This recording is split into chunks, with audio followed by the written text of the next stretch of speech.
Hello, guys. I'm Sudarshana Starshine Star. How are all of you doing on this wonderful, beautiful Sunday? It's November 23rd, 2025. Gosh, it's been a while since I've done a podcast. I really had to just listen to my inner being, and I was really busy with some other things, a very intense energy, Earth realm wide and in the cosmos. And that new moon that was just wow. Talk about a doozy new moon. Yeah. Anyway, welcome. I have a channel on YouTube called It's the Dazzling of the Light. Or you can just go to YouTube and type in at Sudarshana Starshine Star to access my, is it two? It's over 280 podcasts. I know that. On a variety of topics, pretty interesting and juicy and fun because I don't do the boring and the mundane. So you won't hear me talking about my afternoon snacks or something like that. Um, I think I'm going to call this, even though it's something I've wanted to talk with you guys about for a while. I think something that just happened on Friday. I think I'm going to call this podcast something like, "Did you see the love fest in the Oval between Mamdani and President Trump?" Because I have something interesting, I think, to share about that. But then there's more, or maybe I have to put on the title "and more" because I'm going to go into something else about that. And like I promised on my last, or mentioned on my last podcast, after I do this, I want to do a message about, that was an off-world message I think is really important about what was really going on during the government shutdown in the U.S., what was happening truly behind the scenes, all for the best and the highest, even though it was pretty rough on some people, and that's just the way it goes in times of war, unfortunately. But it seems like, and according to these off-world messages, it seems like enough people stepped up and helped out people that were truly hurting during the shutdown. But I know not all of them, and God bless all of them. So I like to begin all of my clips with three opening prayers in Sanskrit and Telugu, and they are short. And I do this to bless, uplift, and purify you, me, and this clip. Before I do that, it will be the Guru Mantra, the Ganesha Mantra, and the Gayatri Mantra. But right now, I command on the sacred blood of Jesus Christ, dear Yeshua, please flow your sacred, holy, divine blood over all of us, over all of our beloveds, all of our human beloveds, all of our animal beloveds, all of our social medias, and all the ways that we express and communicate ourselves for the best and the highest. Please, Yeshua, cast out all satanics and all satanic attachments. Cast out all demonics and all demonic attachments. Cast out the spirit of pain. Cast out the spirit of fear. Cast out the spirit of ill health. Cast out the spirit of poverty, lack. Cast out the spirit of fogginess, confusion, doubt, delusion. Cast out the spirit of shame and blame. Cast out the spirit of neglect, abuse, harm. Cast out the spirit of low self-esteem, low self-confidence, low self-nourishment. Thank you, Yeshua. Dear Yeshua, please send your healing presence now. Please fill the wounds in all of our souls up with that holy divine presence, Yeshua. Yeshua, we receive your healings and your healing presence and your blessings. Thank you so much. And I command on the presence of Divine Mother Mary to be with us ever more fully in this moment, for all of us, for all of us. It's not about religion. Spirituality is not about religion. We are all spirit in matter, incarnated in matter, and many of us choose a well-trodden path of some organized religion or faith, and that is according to you. But way beyond that, spirituality exists everywhere and everything and everyone. And the truth, the reality truth, the cosmic truth, the universal truth, the divine truth is far beyond any organized religion. Even though there are many paths to God, and as my Swami Sri Kalishwar said, there are many candles, but the light is the same. And Mother Mary, please be with us ever more fully in your Divine Mother presence with your beautiful, open, Divine Mother's heart and your fierce love, the true love of a true mother who loves her children ferociously and gently, but doesn't put up with them making too many errors and mistakes or hurting themselves too much, past the point of where it could be useful to learn a lesson or hurting other people. A mother, a good mother, a true mother, puts her foot down at times and says, enough is enough. And we know you love us so much unconditionally, no matter what our errors or mistakes. You see what we really are, because we really are sparks of Mother, Father, God. We are divine children. And thank you, Yeshua, and thank you, Mother Mary, for being here with us ever more fully in this moment. Amen. Swaha. Now to the prayers. Om, Om, Om. Guru Brahma, Guru Vishnu, Guru Devo Maheshvara, Guru Sakshat Parabrahmam, Tasmai Sri Guruvena Namaha. Om Shuklam Bharataram Vishnum, Sashivarnam Chatubhujam, Prasanavaranam Dhyaye Sarva Vignupashantaye. Om Bhurbuva Suvaha Tatsavitur Varenyam Bhako Devasya Dhimahi Dhiyo Yo Naha Prachodayat. Om Shanti Shanti Shanti. Excellent. Excellent. Please remember, if you like this content, please remember to like, share, and subscribe. Hit the notification bell. Why not join my YouTube channel? I would like to grow it. I've been really shadowbanned on all my social medias for years, but I really love my YouTube channel. I've managed to keep it, and I would like to see it expand, not for name and fame, but because I would like to get my message out to people, to give them the opportunity to listen to what I'm sharing. Thank you so much in advance. So back to the clip, which the working title right now is, as I've said, something like, did you see the love fest in the Oval Office between Mamdani and President Trump and more? So what I want to talk about with this is that, oh my goodness, Mamdani was just so extreme. It was like, yeah, he was almost cartoonish in his communist fervor. It was like, what the heck is this? And I love New York, and I love the city. I love New York City very much. I lived there in Manhattan for many, many years. And I would love to go back. Geez, I would love it to clean up and so I could enjoy it again. But nobody wants to see New York City go down. So it was just pretty heartbreaking to look at this and be like, how can this be happening? Is it going to be like a even more, because it's pretty leftist already now, but a more communist, diluted enclave is like, what is going on? So, and then to see, which I mentioned in previous podcasts, and I just want to be clear about this. You can go back and listen to my last couple of podcasts. They're not long, but I'll tell you briefly. That wasn't the real Andrew Cuomo. That's what we call an Andrew Cuomo 2.0, or maybe even 3.0. The 1.0, the original, is most definitely not walking around a free man. That being was guilty of treason and crimes against humanity, and that is not the authentic Andrew Cuomo.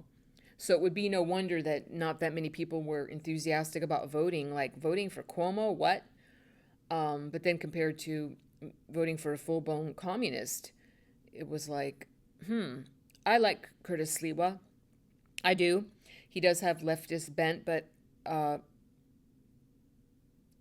he's a good man. He really is a good man. But here's what I want to say to you, something that really took my attention. We see President Trump. He's very dedicated to going down the long list and well in advance and giving all of his thumbs up to all the governors or mayors or whomever that in all the states, like right before the elections, he says, I like this gentleman, I like this woman, I like this, like, go vote for them. But in his own hometown, and still with his Trump Tower, his jewel property, his baby, and other expensive properties, which in the campaign trail, Mamdani was stating that he was going to confiscate private property, a truly communist nightmare situation. And it was only a couple days before the election of November 4th. that President Trump just very casually kind of put out there, oh yeah, it was almost like a by the way, yeah, don't vote for Mamdani. And if New York City votes in that communist, you won't get a penny from me. But he just said that like a couple days before the election. It was a really important matter. So I noticed that kind of laissez-faire attitude that really struck my attention, but I didn't know fully what it meant because, I'm not in his confidence. But I was like, holy smokes, why is he being so blasé about this? Just like, yeah, don't vote for Mamdani, and I'm not going to give him a penny, 'cause he's a communist, etc. Okay. And then he won. So what we could see is right in his victory speech, Mamdani showed a very much more enriched and vicious and vengeful side, vowing he was going to literally, take down Trump, go after Trump, and, go way beyond defunding all the police. Like, no police, and we'll just have social workers come in here to handle the vicious criminals. We'll just have someone giving a nice talking to. And, the head of the NYPD and I think of the fire department in New York, quit right after Mamdani won. And I still have a lot of friends in New York, and it was just like, yes, and a lot of them are their leftist tendencies, because I was always my whole life has always been about dedicated to two things, spirituality and the creative arts. So most of my people that I knew and my friends were, in the arts and entertainers and things like that. And so they just par for the course, because if you're part of that professional world, you tend to be more leftist. You tend to be. But still, it was like heartbreaking thinking of, anyone being stuck in there and having to go through what seemed like it was going to come down the pipeline. Like, oh my goodness. So here we go to Friday.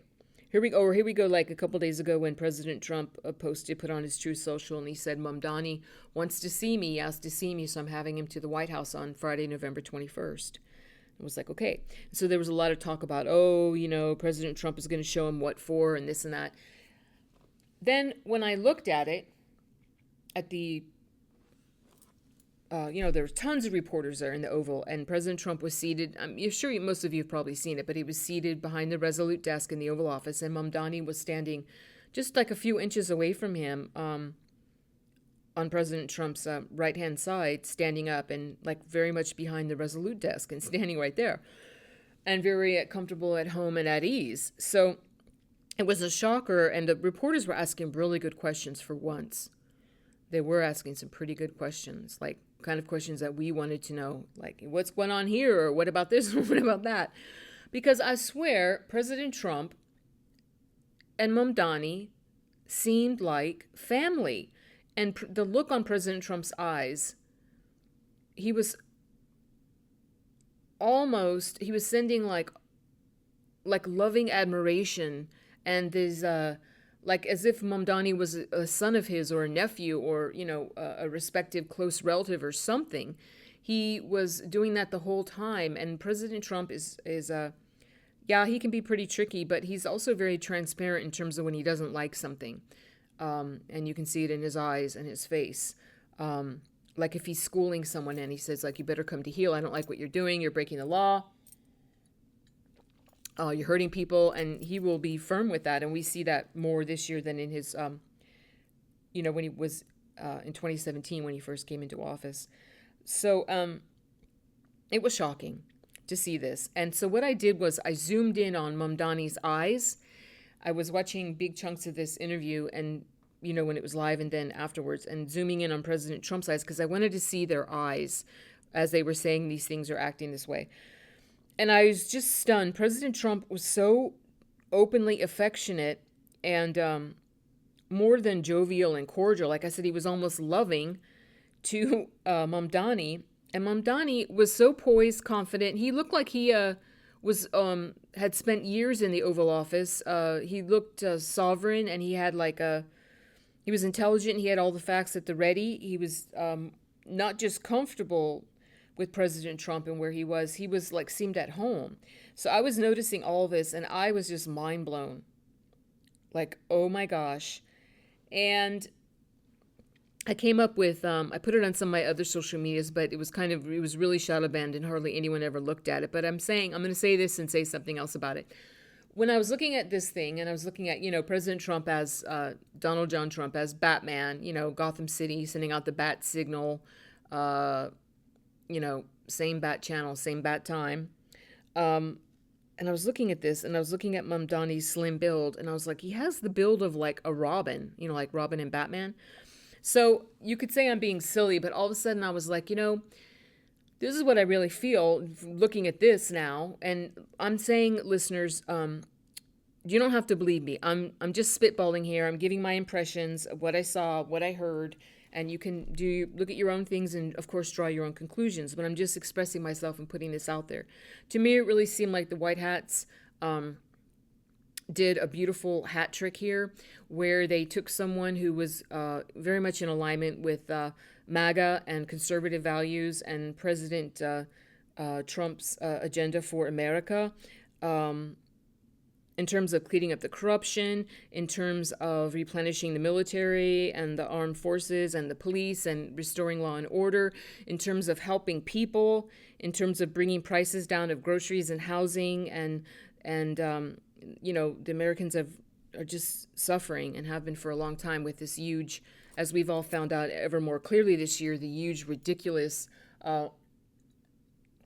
beyond imagining of stealing trillions of dollars from the American people with all these schemes from the Democrat Party. And yes, some of them came from the Republican Party, like with the Bushes. It's not just always Democrats, but the evil and their minions have pretty much parked in the Democratic Party. And I've given so many reasons for that. The main one that I say repeatedly, because I used to be a Democrat myself. So it's like when I talk about these things, I'm conservative now. Life experience and facts and everything else made me switch over. So I'm not someone who was just always just like, yeah, I'm conservative. Yeah, this and that. No, I switched after things I saw and things I experienced. But it's very easy for a criminal to embed themselves in the Democrat Party because they can really prey on the good hearts and the giving nature of people. They can say, oh, you want to give, you want to help the poor, you want to do this and that to help the disenfranchised, you want to help this, you want to give to this charity, you want to give to this NGO.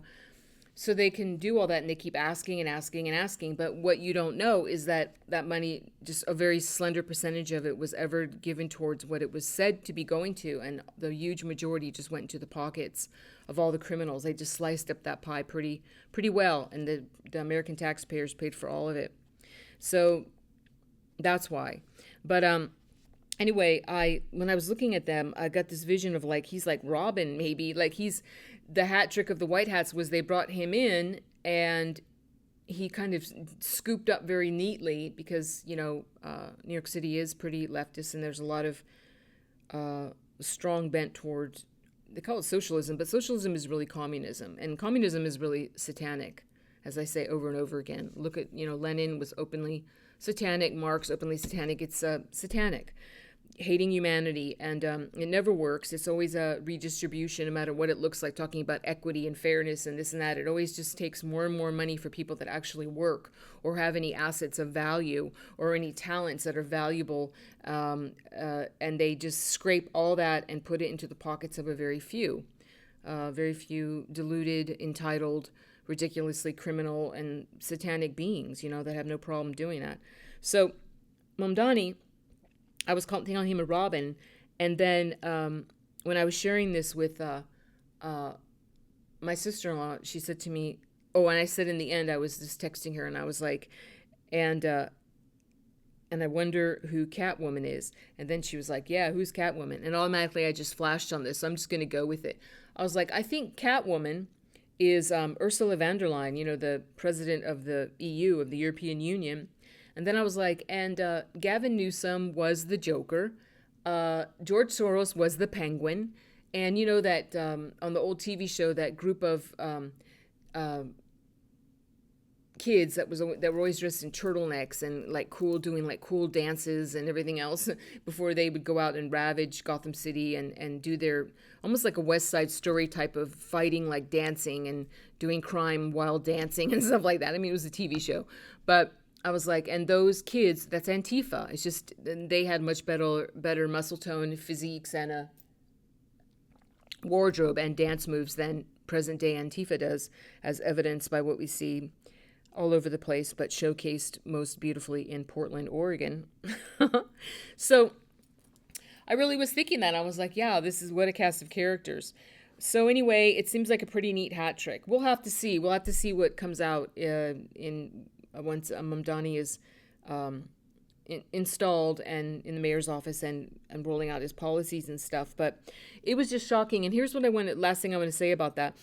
During that interview, and you can see this for yourself, and Anons know this, if you know, you know, at one point, and they were so physically affectionate. President Trump, I think he hit Mamdani, like, you know, like affectionate hits, like how he hits the Saudi prince, Prince Salman, how he hits him and like out of pure joy and affection. And he hit him like at least 5 times. And one time Mamdani hit him right back, like with full strength, like President Trump was doing, as President Trump sitting in the Resolute desk. And I'm telling you, these guys know each other, okay?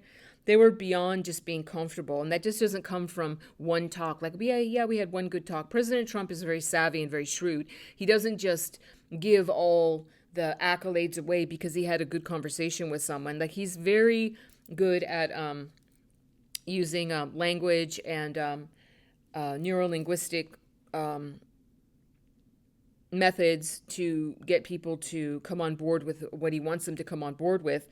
But he doesn't just heap all this massive glowing praise and say all this stuff just because he sat down with a guy and had a conversation and didn't see any proof of his actions yet. So I think these guys know each other very well. I think Mamdani is actually a white hat, and here's why. I'll tell you why. Okay? And you can look into this for yourself. At one point in the interview, President Trump was saying, oh yeah, he's talking about Mamdani, and he goes, this guy came out of nowhere. I was like, where did this guy come from? And I saw then he was at 1. He was talking about when he was running, you know, for the mayor. When he was at 1, then he was at 2, then he was at 3, then he was at 5, then he was at 9. And then he paused, President Trump, and he said, and then he was at 17. And President Trump said, and he said this twice, he said, then he was at 17, which is a very interesting number.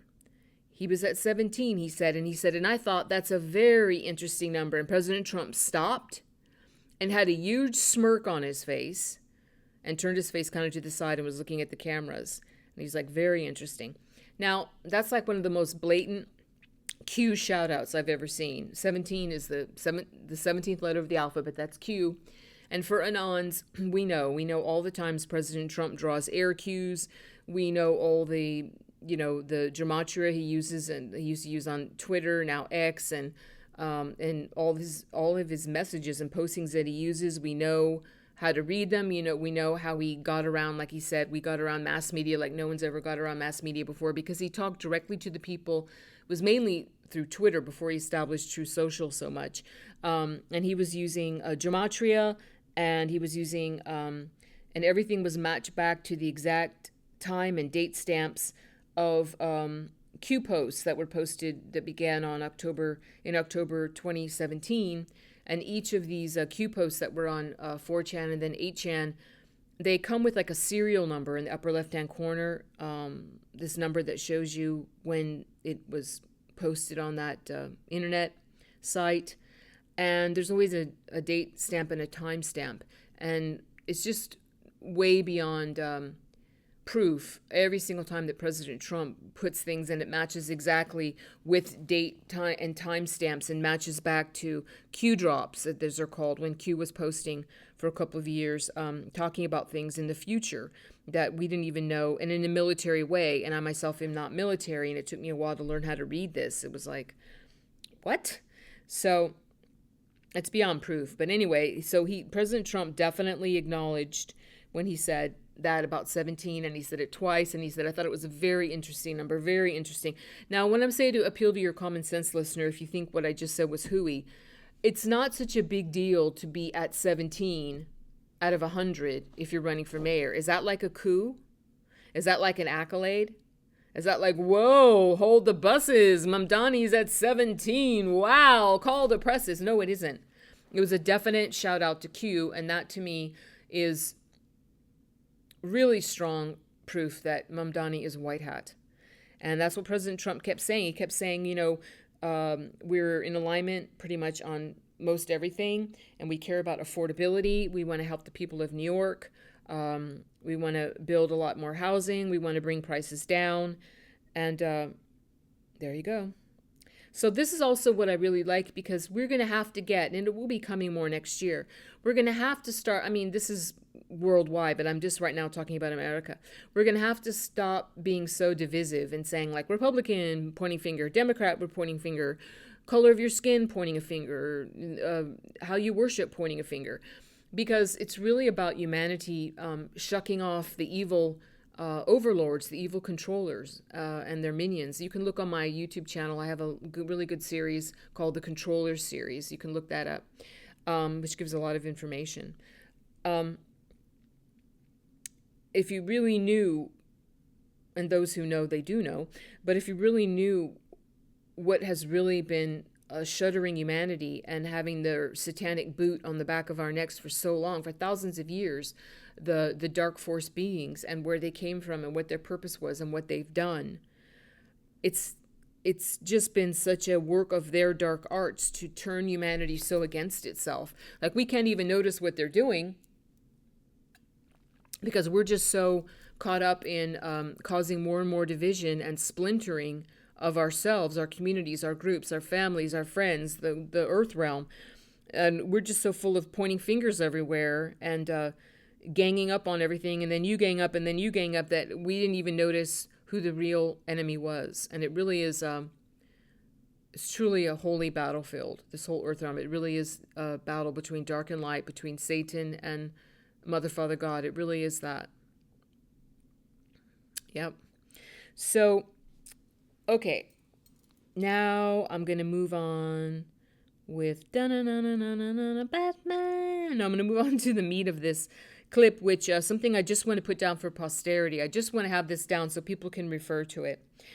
What we, during the government shutdown, we saw a couple of things very clearly that was like, whoa, it was like Doge revisited the shock of this huge theft and embezzlement. And then why? I always wondered why. Every time I was growing up, I always wondered why is America always so many trillions of dollars in debt? I was like, in debt to what? In debt to who? I couldn't figure it out. It didn't make sense to me, so I was never really that interested in politics or figuring these things out because I just couldn't comprehend, like, what? But I didn't know how much was a lie. And it only makes sense that such a wealthy country of the earth realm would be so in debt when so much of it had been stolen. And, the crooks just made off with everything. Okay. So the attorney Andrew Branca, spelled B-R-A-N-C-A, it's called the Attorney Andrew Branca Show. It's a channel on YouTube. And I like this guy. Like I said, just because I post things from people doesn't mean I agree with everything. The only being I really agree with all the way through is myself, of course, okay? I only agree with myself all the time in my own views, even when they change, and then I agree with that. But other people, when I post things from them, it doesn't mean every single thing that they put out there that I'm in alignment with it. I just take it on a case-by-case basis. So here's what he's saying. He put these little blurbs, and he said, Obamacare was designed to rob the middle class, taking healthcare resources from the people who pay into the system. That's me. That's you. That's everyone in this community. If you're watching this show, you're one of us. Everyone who is paying in the system, taking their healthcare resources from them and giving it instead to people who are not paying in the system, including America's own multi-generational deadbeats and tens of millions of illegal migrant third world invaders of our nation. And then he put this little subtitle in called Democrats Use Healthcare to Buy Votes with Your Money. Indeed, the whole program was intended as bait for the third world to provide another inducement for them to invade our nation, replace the American body politic with one that was actually willing to vote for Democrats. And then Branca puts in another subtitle called The Real Scam, Paying for People Who Never Pay In. It was all a redistribution program to F you for the benefit of illegal foreigners and deadbeats who form the actual Democrat constituency. That was the whole program. You're not paying thousands of dollars a month because you're consuming thousands of dollars a month in healthcare. Most of you are consuming nothing, but you're paying a lot. Why? Because people who are paying nothing, they consume a lot of healthcare resources, and someone's got to pay for it. And it may as well be you, sucker. That's what Obamacare is all about. And then he put another subtitle in called Obama's $4 trillion deficit reduction. Lie exposed. Everything that foreign-born Kenyan told us about Obamacare was a big, fat, morbidly obese lie. And here he goes to a clip of Barry Hussein, otherwise known as Obama, talking. Here's Obama talking. It will actually reduce the deficit by $4 trillion over the long term. Lie. Reducing the waste and inefficiency in Medicare and Medicaid will pay for most of this plan. Lie. It will slow the growth of healthcare costs for our families, our businesses, and our government. Lie. There will be a provision in this plan that requires us to come forward with more spending cuts if the savings we promised don't materialize. Nothing but lies. And President Trump says he's ready to change all of this. He's had enough. He's had enough of Obamacare. Mount Rushmore, make room, baby.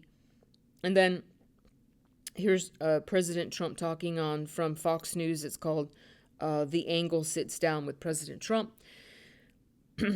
And he's saying, President Trump is saying, well, I watched Obama from when this thing came about. As you know, I opposed it very strongly. Unfortunately, we had a couple of negative votes, which should never have happened. But I said, it's going to be a disaster. And I was exactly right. The premiums have gone up like rocket ships. And I'm not just talking about recently. I'm talking about for years, and they've been going up. And he said, premiums will go down. Everything will be wonderful. It's horrible health insurance at a very high price. And what I want, and probably what you're alluding to, is the fact that I want, instead of going to the insurance companies, I want the money to go into an account for people where the people buy their own health insurance. It's so good. It'll cost less. Everybody's going to be happy. They're going to feel like entrepreneurs. They're actually going to be able to go out and negotiate their own healthcare insurance. And they can use it only for that reason. It'll only be for that purpose. And if we did that, that would be so exciting. Call it Trump Care. Call it whatever you want to call it, but anything but Obamacare. And then Branca puts in another subtitle called Obamacare is Corporate Welfare for Insurance Giants. Obamacare is a disaster, just like he was as a president. That was Trump saying that. And then Branca said, how can you not love this guy? Then he goes to on Truth Social, where President Trump put no more money, hundreds of billions of dollars to the Democrat-supported insurance companies for really bad Obamacare. The money must go now directly to the people, taking the fat cat insurance companies out of the corrupt system of health care. And Branca said, and I'm going to show you exactly how the insurance companies are soaking up billions of our dollars into their wallets. And here's President Trump speaking again. The people can buy their own much better policy for much less money, saving for themselves an absolute fortune. President Donald J. Trump on Truth Social. And here's Branca again. Now, of course, in any kind of insurance, it's a risk mitigation program. There are people who will pay and pay and pay and never make a single claim. That happens in auto insurance. That happens in homeowners insurance. And the left today, all over social media, is mocking people for saying, well, you know, sure, there's a large percentage. I think it's 40% of people on Obamacare never file a claim. Well, first of all, how would you file a damn claim with a $10,000 deductible? How many people have that quantity of healthcare need in a given year? Some people, but not many. It's a lot of money, a $10K deductible. And then Branca put a subtitle saying, insurance companies keep $19 million out of $20 million paid. So, of course, they're not filing a claim. They're not going to get reimbursed. Second of all, while it's true that you pay for car insurance, whether you're going to make a claim or not, and you pay for fire insurance on your home, whether you're going to make a claim or not, But the way the insurance is supposed to work is that the insurance company calculates out of a pool of 1,000 people how many of them are likely to have their house burned down and what it's likely to cost. And the insurance company takes that cost and distributes it over the 1,000 people. So everybody pays a small fraction of the cost of a house burning down. Say statistically out of 1,000 people, one home is going to burn down. And that was going to cost, and Bronca says, I'll make up a number, $300,000 to fix. So what you do is you take that $300K, you divide it by the 1,000 people in the pool, and everybody pays 1/1000th of $300,000. And statistically, that'll cover the one house fire you expect. And of course, you have to bump it up a little bit because the insurance company is in business to make money. So you add 5%. And that's the insurance company profit. So at the end of the year, everybody paid 1/1000th. They all paid $300, and that was collectively $300K, and one unlucky dude's house burned down, cost $300K in claims that he got paid, plus 5% for the insurance company. That's how it's supposed to work. Then he put in a subtitle, Brokers Signing Up Illegals for Government Kickbacks. Bronca says, here's how it's not supposed to work. Is 1,000 people each pay in $20K a year in insurance payments. And out of those 1,000 people, not a single one of them makes a claim now. Now there is a claim made. There's a claim made by someone who's outside the 1,000 people. Someone who never contributed a penny in risk mitigation. An outsider. His house burned down. And the insurance company says, we'll pay for his house out of your premiums. 1,000 people. No, I read that incorrectly. And his house burned down. And the insurance company says, we'll pay for his house out of your premiums, 1,000 people. So those 1,000 people, they each pay $20K a year in premiums. No claims by them. A modest $300K payout, excuse me, to someone who's not even in the pool. Never contributed a penny. And where's all the extra money go? Let's do a little calculator math, shall we? $20K a year times 1,000 people, that's $20 million. They make one payout of $300,000 to the outsider whose house burned down. That means they get to keep $19,700,000. Where do you think that extra money goes? Into the insurance company's wallets. Is what you paid commiserate with the risk mitigation you got? Or did you just get robbed by the insurance company? That's exactly what's happening today in Obamacare. And then Bronca puts a subtitle that says, Homeless people enrolled without even knowing it. The insurance companies are overcharging for the risk mitigation.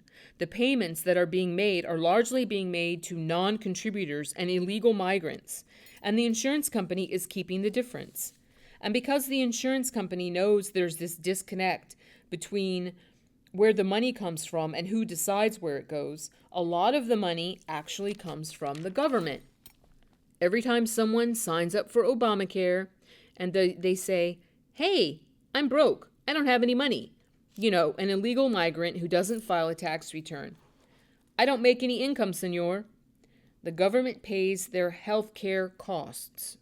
We, the taxpayer, pay their health care cost. And so what do the insurance companies do? What do the health insurance brokers out there in the marketplace do? They go out and they find all these people, tens of millions of people. They sign them up for Obamacare, and the money flows directly from the Treasury into the insurance company's wallet, with a brief stop at the insurance broker who gets a commission on the sale. So the more people they can sign up to Obamacare, legal or not, the more money they make. The insurance companies and brokers they realized this opportunity years ago. And so Obamacare is utterly bloated with billions of dollars of fraud. There are people signed up for Obamacare, homeless people, drug addicts on the street. The brokers go out and sign them all up. Branca put a subtitle called Obamacare's Hidden Fraud Machine Finally Exposed. The brokers will go to Home Depot parking lots and sign up all the illegals. There are people signed up for Obamacare. They don't even know they're signed up for Obamacare. They have no idea. But they're on the rolls, and therefore a payment is going from the Treasury to the insurance company's wallet from our tax money. It's all a grift. And your money is being stolen from you in this way from the Treasury and, of course, in your own premium payments, which are not intended for your benefit at all, but are intended for the benefit of people who are not paying into the system. By the way, one of the great things about the shutdown, how awesome was the shutdown? How much of the disgusting, rotten underbelly of our federal government was exposed? We discovered there were 43 million people on food stamps. There's only 100 million net taxpayers, individual taxpayers in the whole country. And those 100 million are paying for 43 million people to be on food stamps. Did you know that? You know how many of them were illegal migrant third world invaders? How many of them are multi-generational poor? How the food stamp budget doubled every year under Biden? The fraud. How these people are selling their food stamps on the street, selling them to bodegas for pennies on the dollar to pay for their lashes and nails. And it's all coming out of your pocket twice. And I want to interrupt listener to say, you can see in most blue cities and states and there's so many recordings and videos of this, that the drug addicts on the street are selling their SNAP EBT cards, used to be known as food stamps. The SNAP EBT cards, they sell them for 50 cents on the dollar. So people go up to them, and even in the cartels, they're taking advantage of them, and they're giving the money, and then the drug addicts take that money and go get their drugs with it. So in case you wondered, how are these homeless people living in the gutter on the street, but somehow they're taking all these drugs which cost money every single day? How are they doing that? Well, that's how.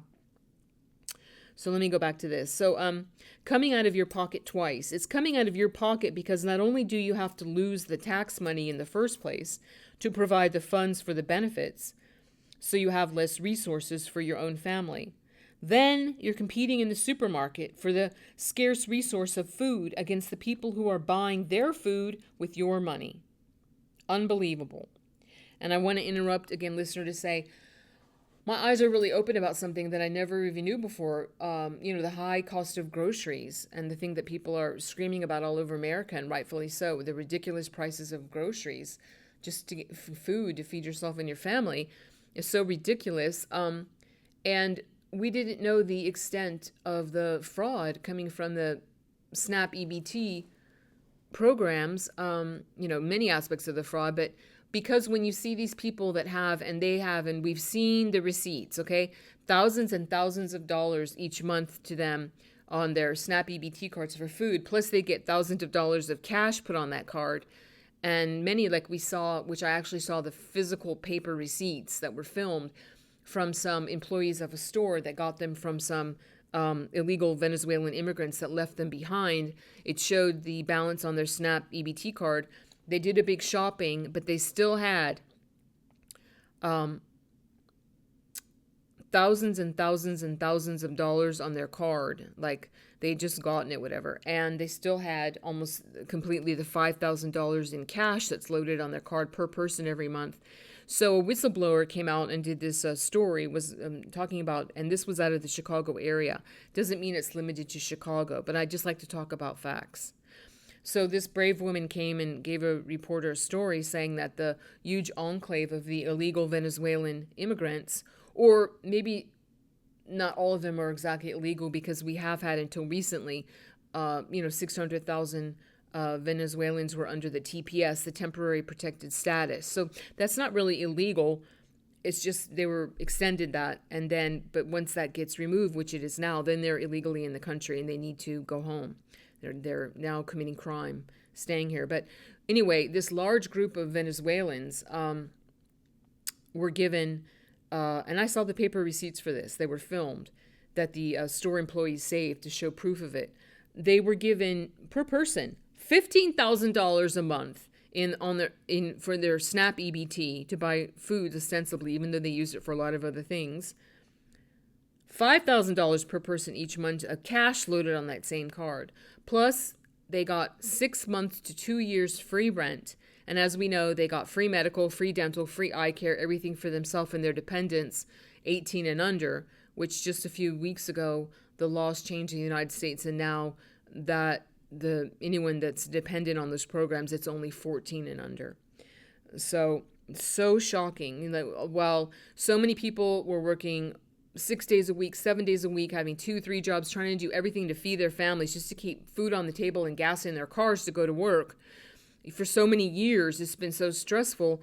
And this people that just come into the country that did not build this country, did not contribute anything, are still not contributing anything, and they get all that money and all that free rent and everything else and all the free health care and clogging up all the emergency rooms so that if an American needs to go in, they're last on the list and takes hours to see anybody, much less that they get their illegal driver's licenses and are signed up by the corrupt people at the DMVs, Department of Motor Vehicles, to automatically be enrolled to vote. And that's not why the Democrats want these bodies, so that they have their voters guaranteed. Otherwise, they wouldn't win the elections. So you see, it's just much bigger than we even thought. And that amount was just shocking. And I'm sure many of you have seen all over TikTok, especially, all these people, they're telling on themselves. I mean, they have like no brain cells. They're going on there and they're saying, I get $17,000 a month on SNAP and this and that. And I'm also on Section 8 and I only pay $50 a month in rent. And then they're like, I'll never work a day in my life. And thanks you taxpayers. And I'm so smart that I got this deal for myself. And once I do that, I mean, then you show later videos of Homeland Security or the police officers come knocking at their door they get arrested for fraud. It's all getting cleaned up. But they're telling on themselves. It's just shocking, really, their lack of, I don't know why they're doing that, but they are doing that. So let me go back to this reading now.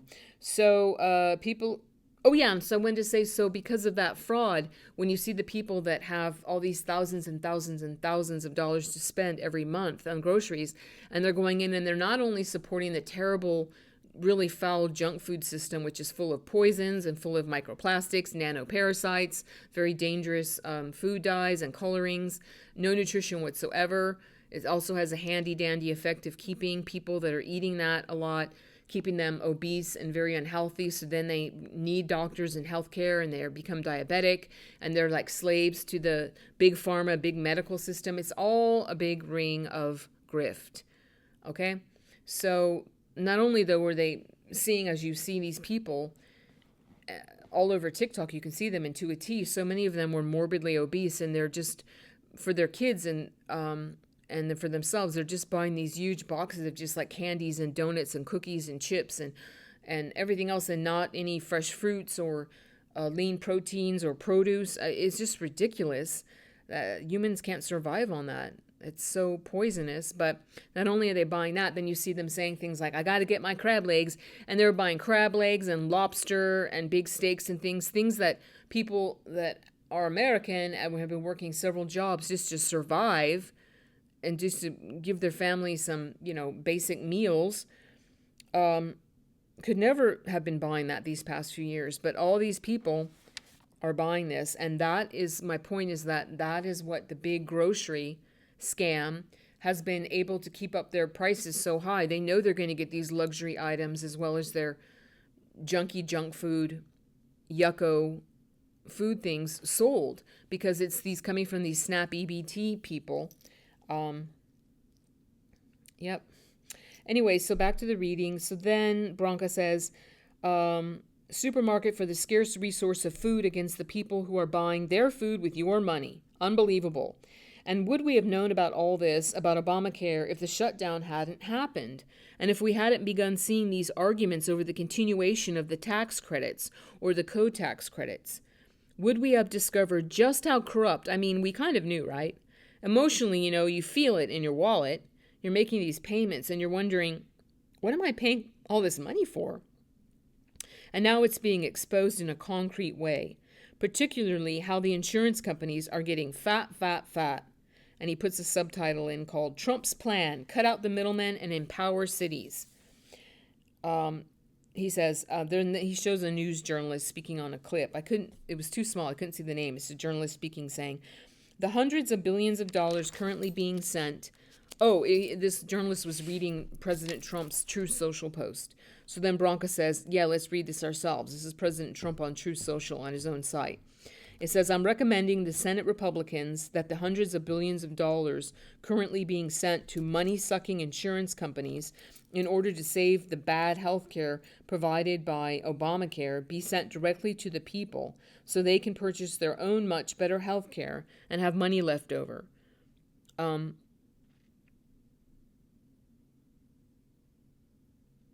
And I think this is Branca saying this. In other words, take from the big bad insurance companies, give it to the people, and terminate per dollar spent the worst health care anywhere in the world, Obamacare. And then another guy on the news was talking, saying, absolutely brilliant move by the president, and I agree with him 100%. These insurance companies, we are subsidizing them to have high health premiums. And then Branca says, keep in mind there's a difference between health insurance and health care, right? So most of us are paying a ton of money in health insurance and not consuming very much health care. We're paying a ton of money in health insurance premiums to provide health care for people who are not paying. Two different things. And then a man on the news, a journalist, he's talking again, and he's saying, A, affordable health care has not been affordable. President Obama said it was going to drop premiums by 25%. As we sit here right now, without the premium increase that the healthcare industry is putting on the American people, it's up 221%. And why are we subsidizing them an additional 4% when they're making record profits? So Branca's saying, I'm a capitalist. It's okay with insurance companies making money, but taxpayers shouldn't pad their pockets even more. On top of that, what President Trump is saying is, hey, let's give the money to the individual and let them choose their own health care and use the money for actual health care rather than making insurance companies even more profitable. Ted Cruz writes, Democrats' solution is Obamacare subsidies. That just hides the true cost of Obamacare, right? The subsidies are just taxpayers subsidizing, paying more money to the insurance companies. That's all that is. And of course, that's our taxpayer money. That's our money when the government spends money, when money chases something that's not of value. That's what drives inflation. And Ted Cruz says, their solution is what they call the Obamacare subsidies. You know what those are? Those are direct payments to a handful of giant health insurance companies. It's corporate welfare on steroids. And mind you, since Obamacare passed, the profits of the largest health insurance companies have more than doubled. That's what's happened. And so the Democrats are saying, hey, to the working people, your health insurance is going to keep going up and up and up and up. But we, the Democrats, we really want to give billions of dollars to health insurance companies who doubled their profit. Branca says, the money's not going to doctors. It's not going to nurses. It's not even going to drug companies, who